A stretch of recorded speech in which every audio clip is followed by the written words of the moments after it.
There are many individuals in the history of the world who deserve to be admired. Men such as Siddhartha Gautama in Nepal, who the rest of the world would eventually know as the Buddha, Jesus of Nazareth in Israel, who would lead the movement that would eventually become Christianity, Muhammad in Saudi Arabia, who in turn would eventually create Islam, Martin Luther King in North America, who would eventually lead the civil rights movement. These are men whose teachings and ideologies would change the foundation and the directions that history would forever take. But that list of influential men would not be complete without the addition of a Greek name. And that Greek name belonged to a young man, a young Macedonian boy, who in his short time on earth would change the foundations of everything that existed before him and would change the direction the future would forever take. That man was o Alexandros o Tristo tis Macedonias, Alexander III of Macedon, and the rest of the world would forever know him as Alexander the Great. In his short time on earth, he would attain what no one before him had. He would unite the known world under his grasp and would venture and conquer part of the unknown. As a matter of fact, our fascination today with democracy, philosophy, and all things Greek stem from his desire to teach others, his love of wisdom, his acceptance of other cultures, and yes, in order for us to be honest, his megalomania. Now, in order for us to really understand Alexander's life and fully appreciate the radius of his influence, we must divide this study into several parts. First, we'll discuss the prophecies often associated with his birth, as well as his early life under the tutelage of his father, King Philip II of Macedon, a juggernaut of ancient history in his own right, whose successes have only been eclipsed by those of Alexander. Second, and this will obviously take place in a different video, we'll study Alexander as a young king and his invasion of Asia Minor, in essence the western gateways of Persia. Third, we'll discuss his conquest of Bucephalus. Fourth, his campaigns in Bactria. In our fifth video, we'll study his invasions of the Punjab and his rapid incursion into India. Last but not least, in our sixth video in the series, we'll study his return to Babylon and eventual death. Once viewed together, these will give us a better understanding of who was Alexander the Great and why he's still so revered to this day. So, here's the story of a man who was born at the right time, in the right place, with the right resources and the right personality to match. My name's General Elias, and this is Historicity, a channel in which we cover a record of the constant cold time, the good and the bad, in order for us to learn not to repeat the mistakes of the past.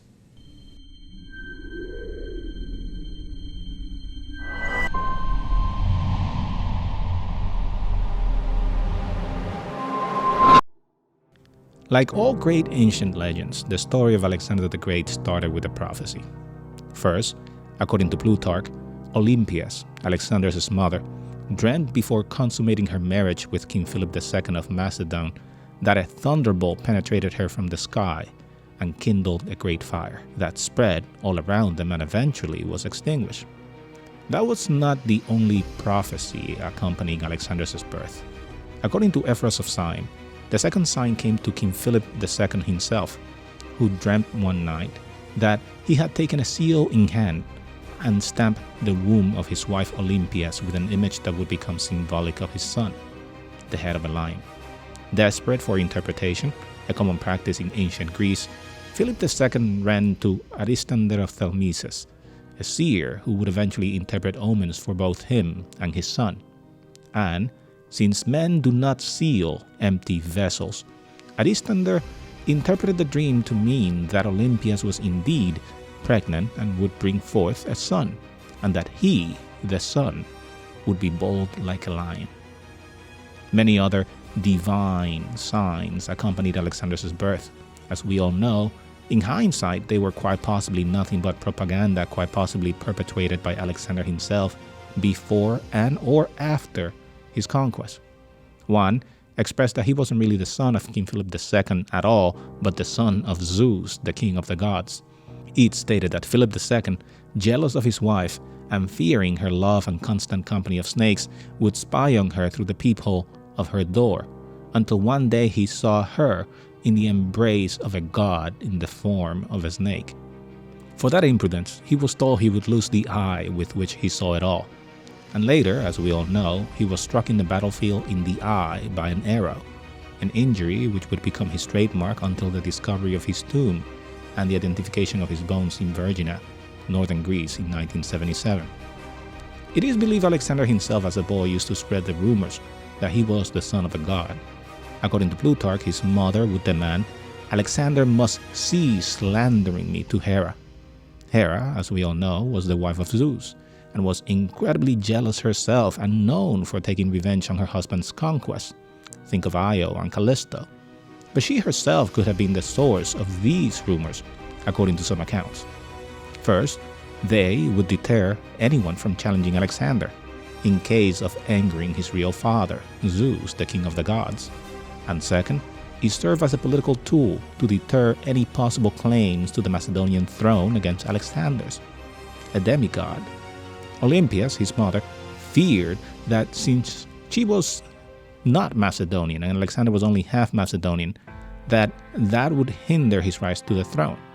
So she embarked on a murderous campaign, first possibly poisoning King Philip II's eldest son, Aridaeus, with pharmaca or drugs, which proved to be not fatal but incapacitated the boy to the point he acquired a mild learning difficulty. And when the topic of succession came about, he was quickly ignored and passed on, and Alexander was chosen as the obvious heir to the Macedonian throne. Eratosthenes of Cyrene, the librarian at the Great Library of Alexandria, later tells us that at the age of 15, before his first outing with his father's army, Olympias stopped Alexander and told him the secret of his birth and bade him to behave in the battlefield with courage suitable to his divine extraction. Last but not least, on the date of his birth, it is said King Philip II and Greece itself received several omens. The first of these was described by Plutarch in his Life of Alexander. He states, "Alexander was born the 6th of Hecatobion, which month the Macedonian Kolos, the same day that the temple of Diana at Ephesus was burned. The temple took fire and was burned while its mistress was absent, assisting at the birth of Alexander. And all the eastern soothsayers who happened to be at Ephesus, looking upon the ruin of this temple to be the forerunner of some other calamity, ran about town, beating their faces and crying that this day had brought forth something that would prove fatal and destructive to all Asia." Plutarch also reports that same day, King Philip II received 3 other pieces of news, all at the same time. The first was that of his son's birth, but also of his horse's victory at the Olympic Games, and the third was of Parmenion, his most trusted general, who would also become a great figure in Alexander's life, so remember that name, finally defeating the Illyrians, those who had been responsible, if you remember Aristotle's episode, not only for the death of King Philip's father, the death of King Amyntas III, but also the death of Aristotle's parents and that of his older brother, King Perdiccas III, from whom he had assumed the throne by sidelining the true heir to the throne, his nephew Amyntas IV, who was only 6 years old at the time. But that's a different story. His seers interpreted this triple occurrence by declaring that the son whose birth is marked by 3 victories would always be victorious, something which would prove to be true in the case of Alexander's life.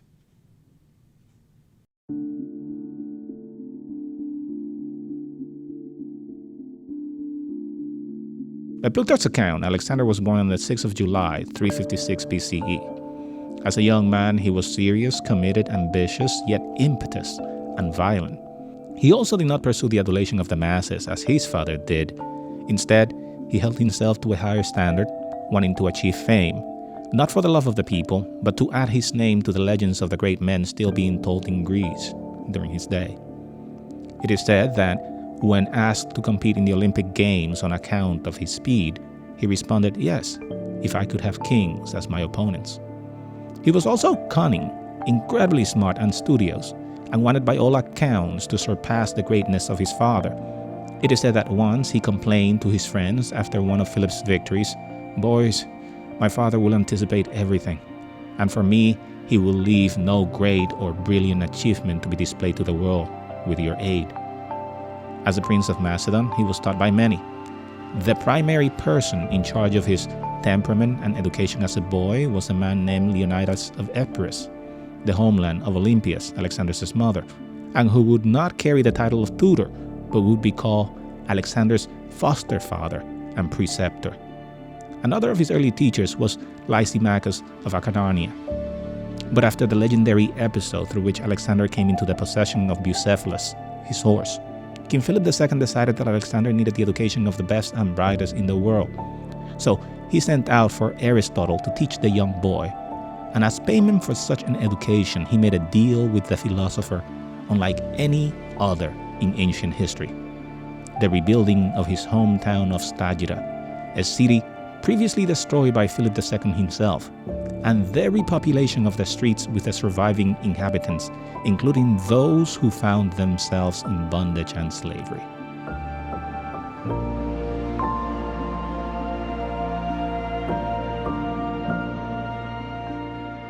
According to Plutarch, once upon a time, more or less when Alexander was age 11 or 12, a man named Philonacus the Thessalian approached King Philip II with a young horse for him to buy. He offered it to him for 13 talents. Interested, King Philip went down to the plain to test the horse with his servants, but the horse proved to be headstrong, hard to control, and very unpredictable. So he thought the horse was wild and unbroken. He ordered the horse to be sent away.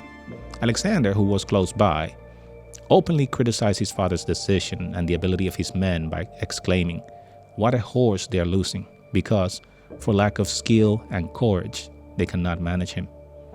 Philip II did not lose his temper at the insolent words of the boy. Instead, remembering it had not been the first time and that Alexander was growing increasingly critical of his elders, he asked him, "Do you find fault in the belief of your elders because you know more than they do, or because you believe yourself more skilled at controlling a horse?"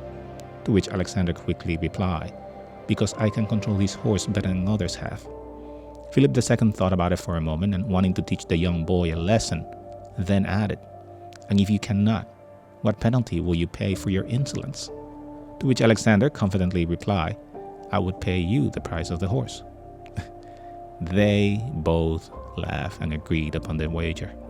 Immediately Alexander leapt on the horse's back, and as he did, he turned the horse towards the sun, for he had noticed while the others tried to mount the horse that this had been afraid of its own shadow, and upon seeing it on the ground would grow wild and uncontrollable out of fear.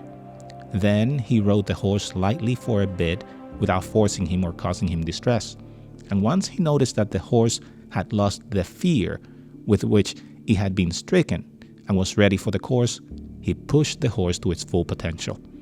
Philip II and his company were left speechless, and when Alexander returned with the horse, they all broke into cheer for the boy.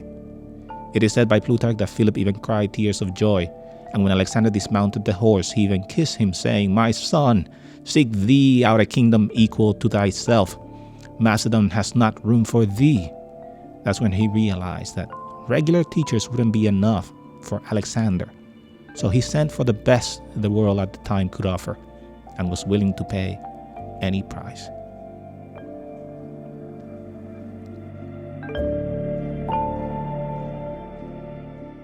In 343 BCE, when Alexander was barely 13 years old, King Philip II of Macedon summoned the great philosopher Aristotle to teach his son. Philip set Aristotle in the ancient city of Mysa and gave him the temple of the nymphs there as a school in which to teach the children of Macedon's highest echelons, among them not just Alexander, but Ptolemy I and Cassander. Alexander spent 3 years studying with the great philosopher. In this time, he was educated on poetry, rhetoric, heretics, or the practice of arguing a point from either side, geometry, astronomy, and medicine. It seems he also received a separate and more special education from his peers. For according to Plutarch, upon hearing of Aristotle's publishing his works in metaphysics, Alexander, as a grown man and now in the middle of his Asian campaign, wrote to the philosopher a letter saying, "Alexander to Aristotle, greeting. Thou hast not done well to publish thy achromatic doctrines. For, in what shall I surpass other men, if those doctrines wherein I have been trained are to be all men's common property? But I rather excel in my acquaintance with the best things than in my power. Farewell." In other words, why are you teaching everyone the things you taught me in private? How am I to be better than everyone else if they all receive the same secret trainings I learned from you? I would rather be better than others because of my knowledge than just blunt force. Selfish, indeed, yet in his position, a brilliant stance. But Aristotle responded in his defense like a philosopher of his caliber. He wrote Alexander back that the doctrines of which he spoke were both published and not published. For in truth, his treatise on metaphysics is of no use for those who would either teach or learn the science, but is written in a memorandum for those already trained therein. Their relationship was such that Plutarch even stated, Aristotle he admired at first and loved him, as he himself used to say, more than he did his father, for that the one had given him life, but the other had taught him a noble life. Aristotle even gave him his own copy of Homer's Iliad, which Alexander carried with him through his conquest and kept under his bed every night with a dagger for his own protection. Aristotle also asserted his influence on the theme of Persia, for at the time they met, he was extremely anti-Persian. So, as part of his mentoring, he provided a young Alexander with the intellectual justifications for his future conquests.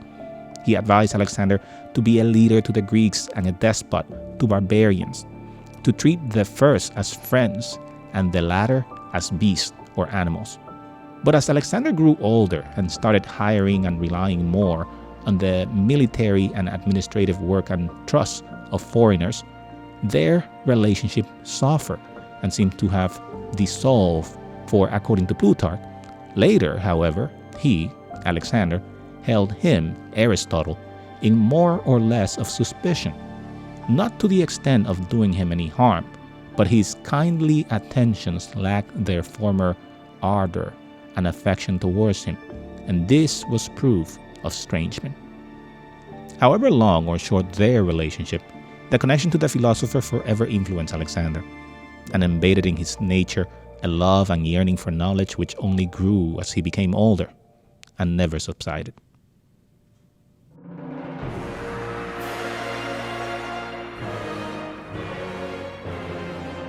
On August 2nd, 330 BCE, Alexander III of Macedon faced his greatest challenge up to that moment.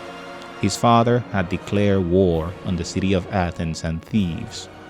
Since 346 BCE, Philip and his Macedonian army had taken control over the entirety of Greece and had brought about 8 years of peace to the war-torn peninsula. By 340 BCE, politicians like Demosthenes influenced the Athenian crowds to break away from Philip's influence and to ally with his enemies, the Achaemenids in Byzantium, a group of people he intended to submit. This challenge meant nothing short of war. So, first, Philip marched on Byzantium, leaving his 15-year-old son Alexander as co-regent in charge of defending Macedon from a Thracian attack. This was Alexander's first time leading the armies of his father. Confident that his kingdom, although under attack, was in able hands, Philip then besieged Byzantium, and in 339 BCE, when he was done, turned his forces back around towards Athens and Thebes with an army, according to Diodorus, of 32,000 soldiers. First, he planned to march on Thebes, but an opposing force equal in size to his own army, including yet the undefeated and glorified sacred band of Thebans, stood in his way and was ready for battle. They met at Chaeronea, just outside of Thebes.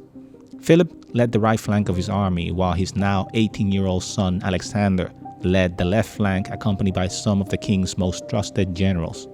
What happened next is only described in the historical record by Diodorus, who says that once joined, the battle was hotly contested for a long time, and many fell on both sides, so that for a while the struggle permitted hopes of victory to both. He then goes on to tell us that Alexander, his heart set on showing his father his prowess, led the left flank of the Macedonian army with such ferocity that he bent the right flank of the opposing army and forced its soldiers to flee.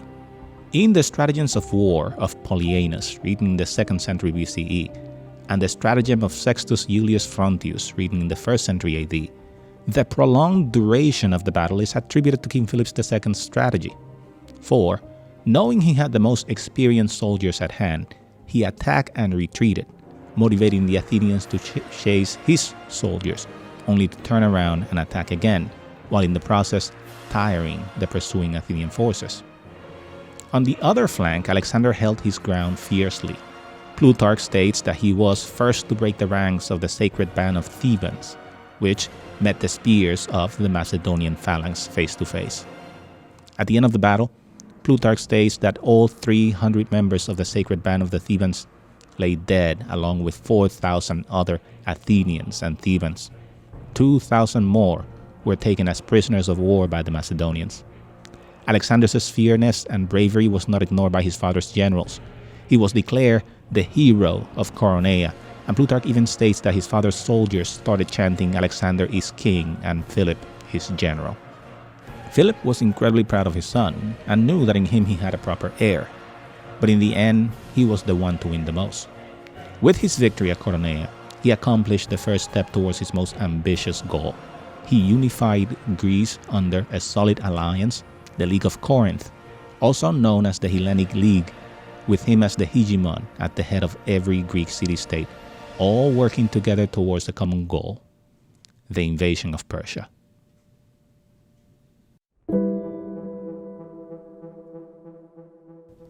The relationship between Alexander and Philip was always a contentious one.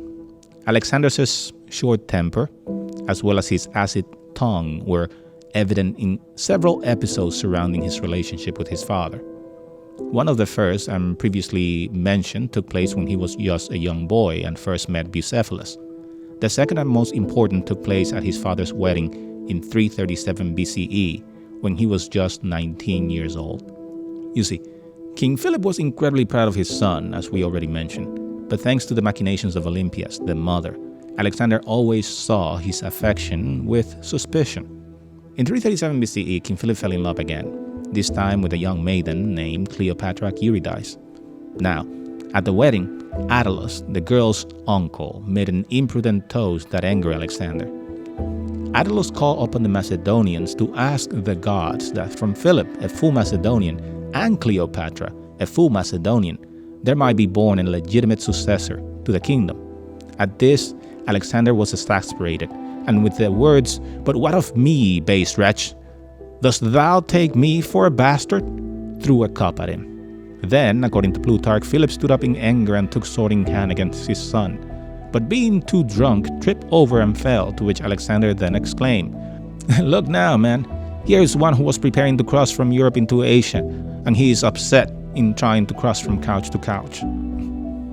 Vanquished from his father's court, Alexander left Pella and hid in Illyria and sent his mother back to her homeland in Epirus. The friction product of this event lasted several months, and in the meantime King Philip had a daughter, Europa, with Cleopatra, but being a girl, she was not a threat to Alexander's claim to the Macedonian throne. But the quarrel between father and son did not go unnoticed in the kingdom. Upon being visited by a friend, Demaratus the Corinthian, King Philip asked about how Greek city-states were agreeing with one another, and this in turn responded with an incredibly honest answer. "It is surely fitting, Philip," he said, "that thou shouldest be concerned about Greece, when thou hast filled thy own home with such great dissension and calamities." Thanks to the words of Demaratus, Philip changed his mind about the headstrong son and invited him back and his mother into his court. Once back in court, another imprudent episode of Alexander elicited the king's anger. Pixoderus, a satrap of Caia, wanted to marry his daughter to to Aridaeus, Philip's eldest son, in order to cement an alliance. When Olympias heard of this, she whispered into Alexander's ear that Philip, by means of a brilliant marriage and a great connection, was trying to settle the kingdom upon Aridaeus. It must be pointed out that although Aridaeus was the older brother of the two, and hence the obvious choice for succession, he did not partake in politics and governance, and was overlooked by his father because he was cognitively challenged, as mentioned before, possibly as a result of being poisoned by Olympias. Bothered greatly by this, Alexander in secret sent an actor named Thessalus as a messenger to Pixoderus himself in Caria, urging Pixoderus to ignore Aridaeus as only a bastard or a fool, and to make Alexander his connection in marriage instead. Anger, it is said, Philip marched into Alexander's chamber with a witness in tow and called him ignorant and unworthy of his high status, for he wanted to become the son-in-law of a man who was Carian first, and a slave to a barbarian king, King Darius III, or King Arses, king of Persia. It must be pointed out that a satrap in the ancient Persian world was a provincial governor, usually a king who had lost to a more powerful king or emperor, and now served as a sort of governor over the region on behest of the new leader, having to pay high taxes and implement the new leader's wishes and commands rather than his own, over his own people. Philip was so enraged by this insolent episode that he ordered the Corinthians to send Thessalus back to Macedonia in chains, and vanquish from his kingdom 4 of Alexander's most trusted friends, whom he thought were involved in the machinations, among them Ptolemy I. Soon after, in October 336 BCE, Philip decided to throw a wedding for his daughter with Olympias, Alexander's sister, Cleopatra, not to be confused with his 7th and last wife by the same name. He had agreed she would marry Olympias' own brother, in other words, her uncle. I know, the Greeks had a rather free mindset when it came to marriage and sexuality. It is said the wedding was an immense celebration. King Philip had invited his personal friends from all over Greece and had instructed those invited to take with them as many of their acquaintances as they could. For the party was not only a wedding but also a celebration to thank those Greeks who had helped him obtain supreme command of the League of Corinth and all of Greece. He also wanted to show off his success. It is said that at the opening of the ceremonies, he was presented with crowns of gold by the individuals of importance and the representatives of the most prominent city-states in attendance. Finally, after all the drinking was done, the crowds rushed to the theater at the crack of dawn to give start to the competitions that usually accompanied such celebrations. Once the theater had been filled, young men entered carrying statues of the 12 gods, extravagantly fashioned with the most magnificent workmanship and adorned in the most precious metals. And among these was a 13th statue, paraded as well in front of everyone, a statue of none other than Philip II himself, enthroned and accompanied the gods of Mount Olympus. In other words, Philip was comparing himself to a god and planning on adding his own image to their pantheon. Now we know where Alexander got the ideas from. Once the theater was full, Philip himself entered alone, wearing a white cloak. He had told his bodyguards to follow from a distance. He felt safe among a crowd of friends, allies, and family, those who adore him finally seeing him, even if symbolically, crowned king of Greece, and again, not just king, but a god. Then suddenly one of his own bodyguards, a man named Pausanias, leapt forward and stabbed him in the chest, right under his ribs, and laid him out lifeless on the theater's floor. The assassin wouldn't get far. As fate would have it, he slipped on a vine on his way to his horse and was immediately killed by some of Philip's closest allies, among them Leontes, Perdiccas, and Attalus. He was 46 years old when he met his end and had reigned over Macedon for 24 years. Immediately as well, Alexander was taken to the royal palace and crowned by his father's generals king of Macedon. As a matter of fact, Antipater, one of Philip's generals, marched his army back to Macedon and openly declared Alexander the new king, a swift move to avert any other claims to the throne and any division in the kingdom and possibilities of civil war. In return, Alexander appointed his father's inner circle and supporters as his advisors and abolished the payment of taxes within the Macedonian kingdom, something which made every single Macedonian citizen incredibly happy and immensely loyal to Alexander. A brilliant political move practiced by politicians all over the world even to this day in order to solidify loyalty among their bases. From now on, the Macedonian kingdom would rely on conquering and the work of others, while its citizens enjoy the spoils of constant conquest and war. Alexander, now the king of Macedon and the rightful hegemon of Greece, was just 20 years old.